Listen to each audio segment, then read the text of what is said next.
नमस्कार मित्रों। अभी तक आपने जाना कि कैसे एक सोने के हिरण के पीछे श्री रामचंद्र जी वन के भीतर चले गए उसका पीछा करते हुए। इधर इस अवसर का लाभ उठाकर रावण सीता का अपहरण करके अपनी लंका की ओर चला गया और बीच मार्ग में ही जटायु के साथ उनका युद्ध हुआ। इसके बाद जब श्री रामचंद्र जी वापस आते हैं तो देखते हैं कि सीता वहाँ है ही नहीं। अब उनकी तलाश में वे जंगल जंगल भटकते रहे, फिर मुनियों के आश्रम गए।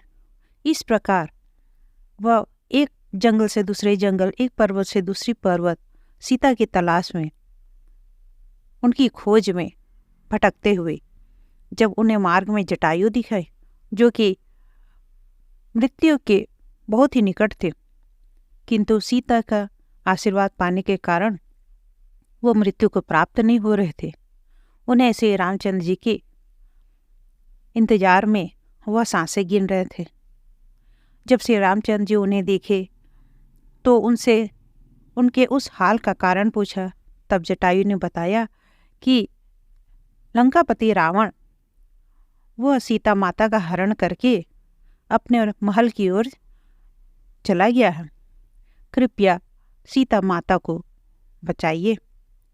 जब उन्हें यह पता चला कि रावण सीता माता का अपहरण करके ले गया है, वे सीता माता की खोज में दक्षिण दिशा की ओर प्रस्थान कर गए। अब उधर जाते वक्त वे जब जंगलों को पार कर रहे थे तब उस दुर्गम स्थान में रहने वाले सुग्रीव जो वानरों के राजा थे, वे उन्हें दूर से आता देख श्री राम और लक्ष्मण को देखकर वे पवन पुत्र हनुमान उनको बोले कि ये दो सुंदर युवक कौन हैं जो अपने हाथों में सुंदर धनुष लिए हुए, चीर एवं वल्कल वस्त्र धारण किए हुए एक दिव्य सरोवर की तरफ बढ़ रहे हैं। तुम जाओ और पता करो कि ये दोनों युवक कौन हैं।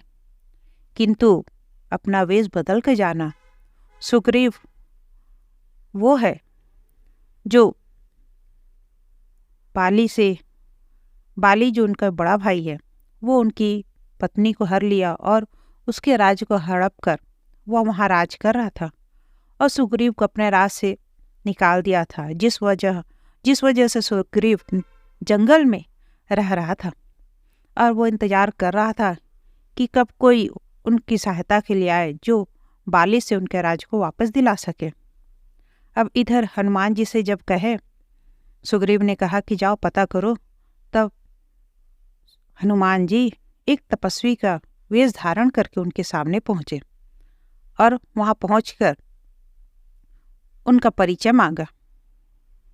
हनुमान जी दोनों वीरों से उनका परिचय पूछे और उनके आने का प्रयोजन पूछे।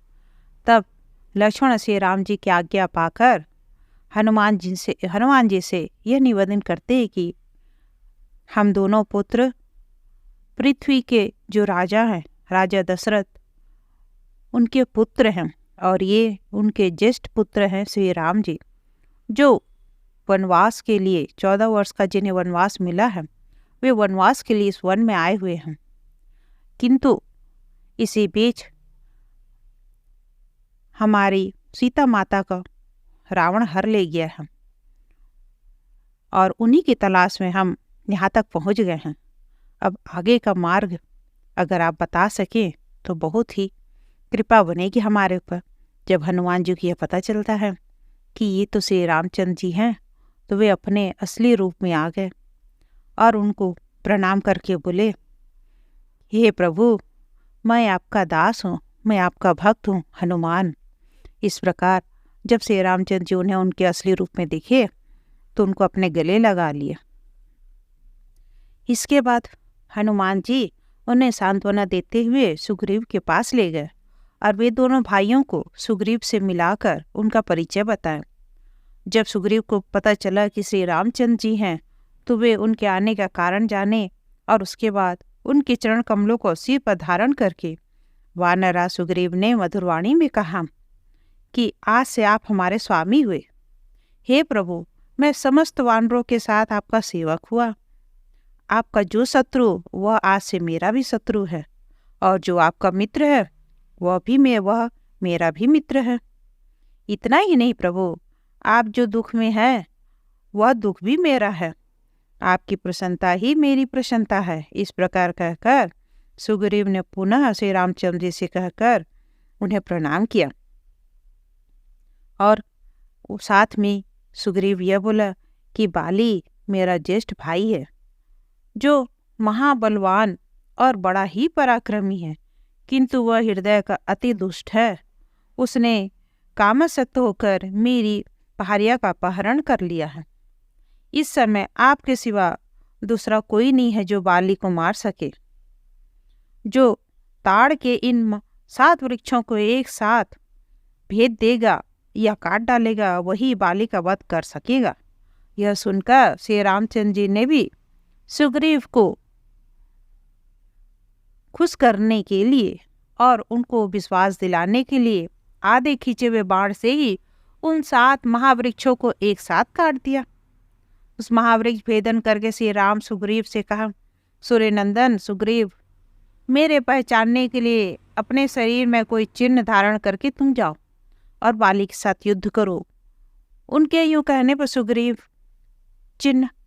ने चिन्ह का धारण करके साथ ही में माला धारण करके वह बाली के साथ युद्ध करने चला गया। श्री राम जी भी वहीं पर जाकर एक ही बाण से बाली का वध कर दिए। इससे पराक्रमी बाली पृथ्वी पर गिर पड़ा और मारा गया। अब बाली पुत्र अंगद, जो बहुत ही डरे हुए थे, उन्हें युवराज पद पर अभिषिक्त करके तारा को सुग्रीव की सेवा में अर्पित कर दिए। तत्पश्चात श्री रामचंद्र जी सुग्रीव से बोले, तुम वानरों के राज्य की देखभाल कर लो, फिर मेरे पास आना और सीता की खोज कराने का शीघ्र ही यत्न करना। उनके द्वारा इस प्रकार कहे जाने पर सुग्रीव ने लक्ष्मण सहित श्री रामचंद्र जी से कहा, हे रघुनंदन, इस समय महान वर्षा काल आ पहुंचा है। इंद्र के वर्षा कराते रहने पर इस वन में वानरों का चलना फिरना ना हो सकेगा। वर्षा बीतने पर और शरत काल आ जाने पर मैं समस्त दिशाओं में अपने वानर दूतों को भेजूंगा। यह कहकर वानरराज सुग्रीव श्री रामचंद्र जी से आज्ञा लेकर पंपापुर में प्रवेश करके अपनी पत्नी तारा के साथ रहने लगे।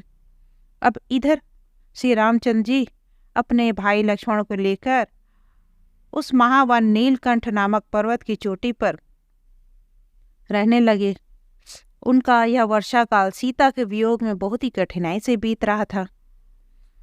जब शरत काल उपस्थित हुआ तब श्री रामचंद्र जी सीता के वियोग से व्यथित होकर सुमित्रा नंदन लक्ष्मण से इस विषय पर बात किए, और उस समय वहां सुग्रीव न आकर अपने पूर्व प्रतिज्ञा का उल्लंघन किया।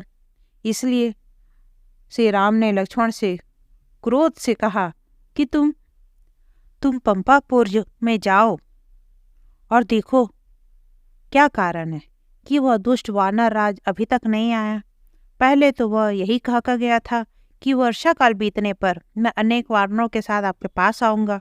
अब तुम वहां जाकर वानर राज क्या कर रहे हैं, शीघ्र तब वह पता लगाओ। तारा के साथ रमण करने वाले उस दुष्ट वानर को आगे करके समस्त वानर सेना के सहित मेरे पास शीघ्र लेकर आओ। यदि ऐश्वर्य प्राप्त कर लेने के कारण मद में चूर हो सुग्रीव यहाँ ना आए तो तुम उस असत्यवादी से यो कहना कि अरे दुष्ट श्री राम ने कहा है कि जिसने बाली का वध किया था वह बाण आज भी मेरे हाथ में मौजूद है। अतः वानर, इस बात को याद करके तो श्री रामचंद्र जी की आज्ञा का पालन कर, इसी में तेरा भला है। श्री रामचंद्र जी की ऐसी आज्ञा देने पर लक्ष्मण बहुत अच्छा कहकर वह उनको नमस्कार करके पंपापुर की ओर रवाना हो गए, जहां सुग्रीव रहते थे।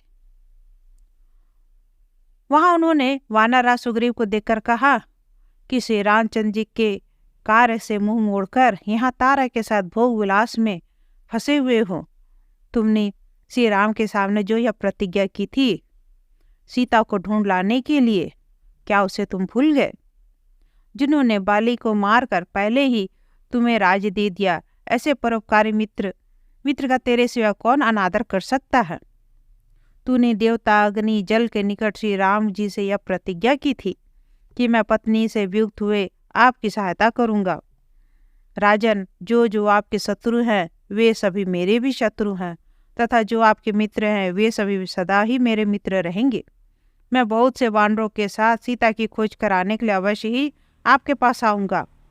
भगवान श्री राम के निकट यूँ कहकर, तुझ जैसे दुष्ट पापी के सिवा दूसरा कौन है जो इसके विपरीत आचरण करे? इस प्रकार तूने अपना काम तो उनसे करा लिया और उनका कार्य तू भूल गया। इस समय ऋषियों की यह यथार्थ बात, अपना काम सिद्ध हो जाने पर सभी की बुद्धि बदल जाती है। जैसे बछड़ा माता के थनों में दूध की कमी देखकर उसे छोड़ देता है, मुझे तुझ में भी ठीक ठीक घटती सीख दिखाई दे रही है। संसार में जो मनुष्योचित सद्व्यवहार का ज्ञान रखने वाला है, उस सर्वज्ञ महात्माओं में से मैं किसी को भी ऐसा नहीं देखता जो लोक में दूसरों के द्वारा किए हुए उपकार को न मानता हो। शास्त्रों में महापात के पुरुषों की भी उद्धार का उपाय अथवा प्रायश्चित देखा गया है, किंतु दुष्ट वानर कृतघ्न पुरुष के उद्धार का उपाय तो मैंने कभी पहले नहीं देखा है।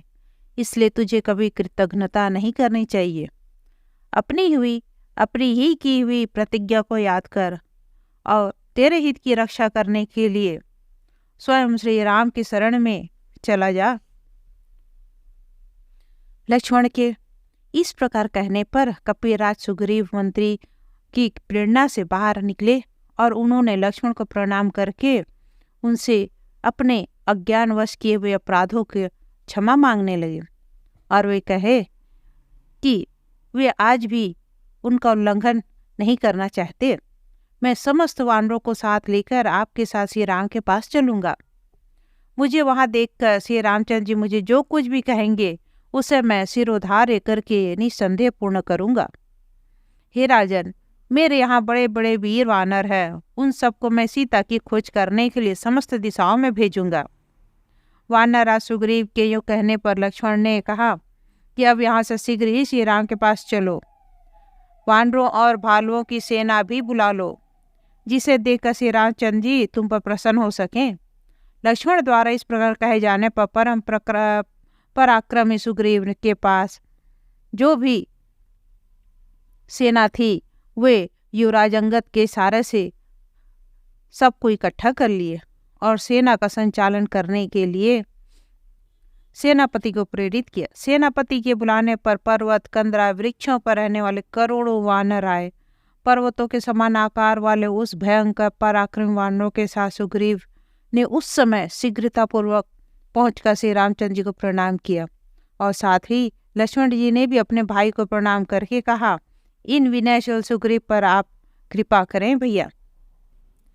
भाई के इस प्रकार अनुरोध करने पर श्री रामचंद्र जी ने सुग्रीव से कहा कि यहाँ आओ, सब कुछ कुशल तो है ना? श्री रामचंद्र जी का ऐसा कथन सुनकर उन नरेश को प्रसन्न जानकर सुग्रीव ने सिर पर अंजलि जोड़कर उनसे कहा, हे राजन, प्रभु मेरी कुशलता तो तभी होगी जब मैं सीता देवी को ढूंढकर आपको अर्पित कर दूंगा, नहीं तो नहीं होगी। सुग्रीव ने जब यह बात कही तब पवन कुमार हनुमान जी श्री राम को नमस्कार करके कपिराज सुग्रीव से बोले कि हे राजा, ये रामचंद्र जी सीता जी के वियोग में सदा ही बहुत दुखी रह रहे हैं, इसलिए फल आदि का भी आहार नहीं कर रहे। इन्हीं के दुख से ही ये लक्ष्मण भी सदा अत्यंत दुखित रहा करते हैं। अब इन दोनों की जो यहाँ अवस्था है उसे सुनकर इनके छोटे भाई भरत भी दुखी होते हैं और उनके दुख से वहाँ सभी लोग दुख में पड़े रहते हैं। हे राजन, चूंकि ऐसी स्थिति अतः आप शीघ्र ही सीता माता की खोज कराइए। बुद्धिमान वायु नंदन के यूं कहने पर अत्यंत तेजस्वी जामवंत श्री रामचंद्र जी को प्रणाम करके सामने खड़े हो गए और क्योंकि वे एक नीतिज्ञ थे, अतः कपिराज सुग्रीव को नीति युक्त वचन बोले। हनुमान जी ने कहा कि आप ठीक ही समझे हैं। श्री रामचंद्र जी की यशस्विनी भार्या विदेह कुल नंदिनी जनक कुमारी महाभागा पतिव्रता सीता जहाँ कहीं भी होगी आज भी सदाचार से संपन्न होंगी। यह विचार मेरे मन में निश्चित रूप से ही जमा हुआ है। सुग्रीव सदा कल्याण स्वरूप से रामचंद्र जी में ही मन लगाए रहने वाली सीता जी इस पृथ्वी पर किसी के द्वारा पराभव नहीं हो सकता। इसलिए आप सभी वानरों को भेजिए। जामवंत के इस प्रकार कहने पर महान बल और पराक्रम से युक्त कपिराज सुग्रीव ने प्रसन्न होकर सीता की खोज के लिए बहुत से वानरों को पश्चिम दिशा की ओर भेजे और उन धर्मात्मा ने उत्तर दिशा में भी सीता को ढूंढने के लिए 1,00,000 वानरों को उस समय भेज दिया। इसी प्रकार प्रतापी वानरराज के पूर्व दिशा में भी राम की ही श्रेष्ठ भार्या सीता के अन्वेषण करने के लिए बहुत से वानर भेजे गए। बुद्धिमान वानर राज सुग्रीव ने इस प्रकार वानरों को भेज लेने के बाद बाली कुमार अंगद ने कहा, अंगद तुम सीता की खोज करने के लिए दक्षिण दिशा में जाओ। मेरी आज्ञा से आज तुम्हारे चलते समय तुम्हारे साथ जम्बुवान हनुमान मैद द्विविद नील आदि महाबली पर महापराक्रमी वानर जाएंगे। तुम सभी लोग शीघ्र जाकर यशस्विनी सीता का दर्शन करो और यह भी पता लगाओ कि वे कैसे स्थान में हैं, किस रूप में है, विशेषता उनका आचरण कैसा है, कौन उन्हें लेके गया है तथा उनके साथ उन्हें कहाँ रखा हुआ है। यह सब जानकर शीघ्र लौट आना। अपने चाचा महात्मा सुग्रीव के इस प्रकार आदेश देने पर अंगद ने तुरंत उठकर उनकी आज्ञा शिरोधार्य की।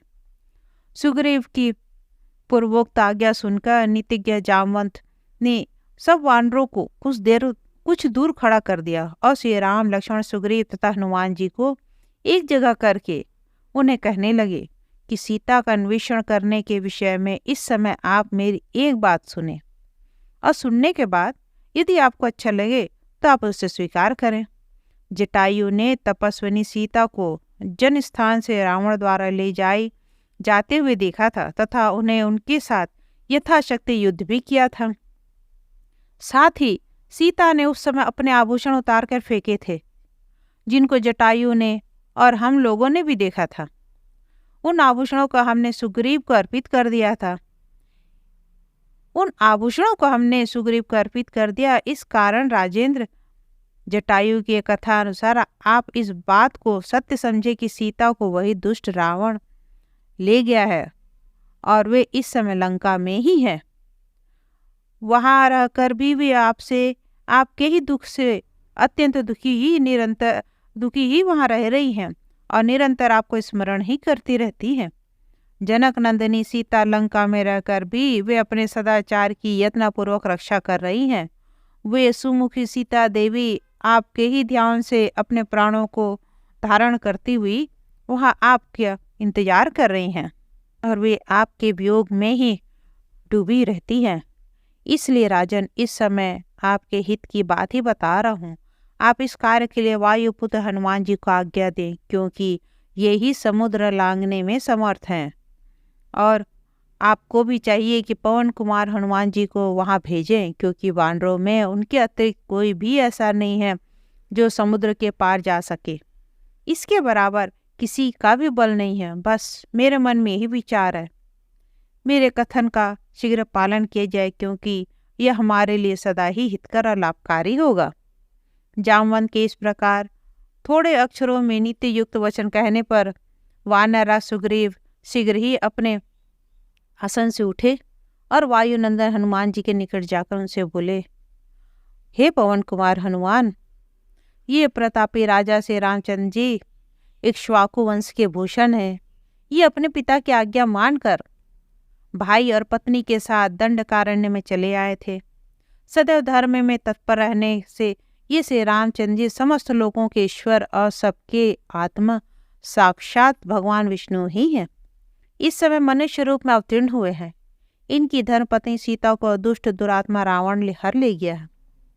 ये प्रतापी वीर राजा उन्हीं के वियोग जन्य दुख से पीड़ित होकर वन वन में उनकी खोज करते हुए यहाँ आए थे, जबकि तुमने इन्हें पहले पहल देखा था। इनके साथ मिलकर हमने प्रतिज्ञा भी की थी। इन्होंने मेरे शत्रु महाबली बाली का वध करके इन्हीं की कृपा से मैं इस समय अपना राज प्राप्त किया है, और मैंने भी इनकी सहायता के लिए प्रतिज्ञा की है। मैं अपने उस प्रतिज्ञा को तुम्हारे ही बल पर पूर्ण करना चाहता हूँ। हे वीर, समुद्र के पार जा पतिव्रता सीता को देखकर पुनः समुद्र के इस पार लौट आने की सामर्थ्य तुम्हारे सिवा और किसी वानर में भी नहीं है। अतः तुम अपने स्वामी के कार्य को ठीक ठीक जान सकते हो, क्योंकि तुम बलवान, नीतिज्ञ और दुष्कर्म में दक्ष हो। महात्मा सुग्रीव के यूँ कहने पर हनुमान जी बोले, आप ऐसी बात क्यों कहते हैं? भला अपने स्वामी भगवान श्री राम का कार्य मैं क्यों नहीं करूँगा? वायुनंदन इस प्रकार उत्तर देने पर शत्रु विजय महाबाहो राम सीता की याद में अत्यंत दुखी हो आंखों में आंसू भरकर सामने बैठे हुए हनुमान जी समयोचित वचन बोले, मैं समुद्र को पार करके जाने का आदि का भार तुम्हारे ही ऊपर रखकर सुग्रीव को अपने साथ रखता हूँ। तुम मेरी इस वानर बंधुओं की और विशेष सुग्रीव की प्रसन्नता के लिए दृढ़ निश्चय करके वहां जाओ। और यही जान पड़ता है कि रावण नामक राक्षस ही सीता को हर ले गया है। अतः सीता जहाँ भी रखी गई है वहां जाना, और यदि वे पूछे कि तुम जिनके पास से आते हो उनसे राम लक्ष्मण का स्वरूप कैसा है, तो तुम इसका उत्तर देने के लिए तुम मेरे शरीर की छोटे से भाई लक्ष्मण की भी इच्छा की भी अच्छी तरह देख लो। हम दोनों के शरीर का प्रत्येक चिन्ह देखकर उन्हें बताना, नहीं तो सीता तुम पर विश्वास नहीं कर सकेगी। यह मेरे मन का दृढ़ विश्वास है। भगवान श्री राम के यूँ कहने पर महाबली वायुनंदन हनुमान उठकर उनके सामने खड़े हो गए और हाथ जोड़कर उन्हें प्रणाम करके बोले, मैं आप दोनों के सब लक्षण के विषय में विशेष रूप से जानता हूँ। अब मैं वानरों के साथ जा रहा हूँ, आप खेद ना करें। हे कमल लोचन, इसके अतिरिक्त आप मुझे कोई पहचान की वस्तु दे दीजिए जिससे आप माता सीता को मुझ पर विश्वास हो सके। वायुनंदन के इस प्रकार कहने पर श्री रामचंद्र जी ने अपनी अंगूठी दे दी जिन पर राम लिखा हुआ था, और उसे लेकर हनुमान जी से राम लक्ष्मण और वानर सुग्रीव की परिक्रमा करके उन्हें प्रणाम करके वे वहां से चल पड़े। तब सुग्रीव भी अपने आज्ञा के अनुसार एवं बल अभिमानी वानरों के विषय में यह जानकर कि उनके आने के लिए उद्धत हुए, और उन्हें आदेश देते हुए बोले, सभी वानर इस समय मेरी आज्ञा सुन ले। तुम पर्वतों और वनों में विलंब मत जाना, शीघ्र जाकर महाभागा राम पत्नी पतिव्रता सीता का पता लगाकर लौट आना। मैं श्री रामचंद्र जी के पास ठहरता हूँ। यदि तुम्हें मेरी आज्ञा के विपरीत चलोगे तो मैं तुम्हारी नाक और कान काट लूँगा। इस प्रकार कठोरता के साथ सुग्रीव ने अपने वानर सेना को आज्ञा दी। वे सभी पर्वतों के शिखरों पर, सारी नदियों के तटों पर, मुनियों के आश्रमों में, खड्डों में, सब प्रकार के वनों उपवनों में, वृक्षों झाड़ियों में, सभी जगह वे अपने समर्थानुसार माता सीता की तलाश में निकल पड़े। इधर भगवान राम से कपिराज सुग्रीव दुखित होते हुए बोले, हे राजन, सीता जी दक्षिण दिशा में ही वन में स्थित हैं। उन्हें वानर श्रेष्ठ बुद्धिमान पवन कुमार ही देख सकते हैं, इसमें संदेह नहीं है। हनुमान जी सीता को देखकर ही आएंगे। आप धैर्य धारण करें, मेरा यह कथन बिल्कुल सत्य है। आप लक्ष्मण ने भी जो भी शकुन देखकर यह बात कही है, हनुमान सर्वथा सीता को देखकर ही आएंगे। इस प्रकार सुग्रीव और लक्ष्मण भगवान श्री राम को सांत्वना देते हुए उनके पास रहने लगे। इधर जो श्रेष्ठ वानर अंगद को आगे करके यशस्विनी सीता जी के यत्नपूर्वक खोज करने के लिए गए थे, वे भी वन में कहीं भी सीता का पता न पाकर बहुत थक कर कष्ट में पड़ गए। और यही नहीं, कुछ भोजन न मिलने के कारण भूख से भी पीड़ित हो गए। गहन वन में घूमते हुए उन्होंने एक परम कांतिमयी और उत्तम गुणों वाली ऋषि पत्नी देखी। जो कंदराओं में निवास करने वाली और सिद्धा थी। उसने उन वानरों को अपने आश्रम पर आया देखकर पूछा, आप लोग किसके दूत हैं, कहाँ से आए हैं और यहाँ आने का क्या प्रयोजन है? उनकी बात सुनकर महामती जामवंत ने उस सिद्धा तपस्विनी से कहा कि हम सुग्रीव के भृत्य हैं, श्री रामचंद्र जी की भार्या सीता की खोज करने के लिए यहाँ आए हैं। हम किस दिशा को जाएं हमें ज्ञान नहीं रह गया है। सीता का पता न पाने के कारण अभी तक हमने कुछ भोजन भी नहीं किया है। जामवंत के यूं कहने पर उस कल्याणी तपस्विनी ने पुनः उन वानरों से कहा, मैं श्री राम, लक्ष्मण और सीता, कपिराज, सुग्रीव को भी जानती हूँ। आप लोग यहाँ मेरा दिया हुआ आहार ग्रहण करें और आप लोग श्री रामचंद्र के कार्य से यहाँ आए हैं, अतः हमारे लिए श्री रामचंद्र जी के समान ही आदरणीय है। यूँ कहकर उस तपस्विनी ने अपने योग बल से उन वानरों को अमृत में मधुर पदार्थ अर्पित किए तथा यथेष्ट भोजन कराकर पुनः उनसे कहा, सीता का स्थान पक्षीराज संपाति को ज्ञात है। वे इसी वन में महेंद्र पर्वत पर रहते हैं। आप लोग इसी मार्ग से वहां पहुंच जाएंगे। संपाति बहुत दूर तक देखने वाले हैं, अतः वे सीता का पता भी बता देंगे। उनके बताए हुए मार्ग से आप लोग पुनः आगे जाइएगा। जनक नंदिनी सीता को ये पवन कुमार हनुमान जी अवश्य देख लेंगे। उनके इस प्रकार कहने पर वानरगण बहुत ही प्रसन्न हुए। उन्हें बहुत उत्साह मिला। फिर वे तपस्विनी को प्रणाम करके वहां से आगे की ओर बढ़ गए। संपाति को देखने की इच्छा से वे वीर कपीश्वर महेंद्र पर्वत पर गए तथा वहां बैठे हुए संपाति को उन्होंने देखा तथा पक्षीराज संपाति ने वहां आए हुए वानरों से कहा, आप लोग कौन हैं, किनके दूत हैं, कहाँ से आए हैं, शीघ्र बताएं। संपाति के यूं पूछने पर वानरों ने सारा समाचार यथार्थ रूप से क्रमशः बताना आरंभ कर दिया। पक्षीराज, हम सब श्री रामचंद्र के दूत हैं। कपिराज महात्मा सुग्रीव ने हमें सीता जी की खोज के लिए भेजा है। पक्षीराज, एक सिद्धा के कहने से हम आपका दर्शन करने के लिए यहाँ आए हैं।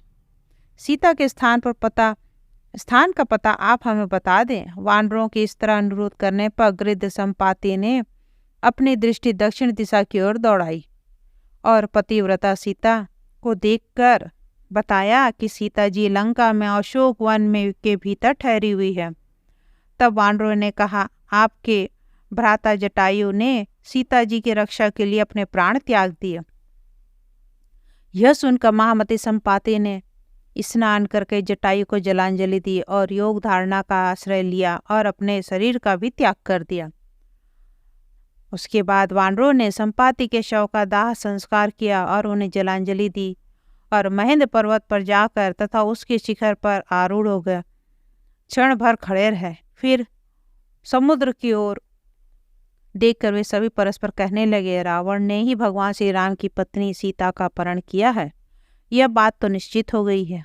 संपाति के वचन से आज सब बातें ठीक ठीक ज्ञात हो गई हैं।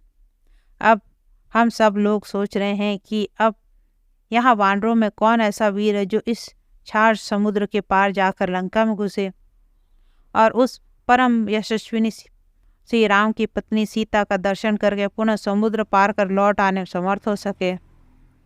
वानरों की बात सुनकर जामवंत ने कहा, समुद्र पार करने में समर्थ वानर करने में तो सभी वानर समर्थ है, परंतु यह कार्य एक अत्यंत वानर से ही सिद्ध होगा। मेरे विचार से यह तो कार्य सिद्ध करने के लिए केवल हनुमान ही समर्थ है।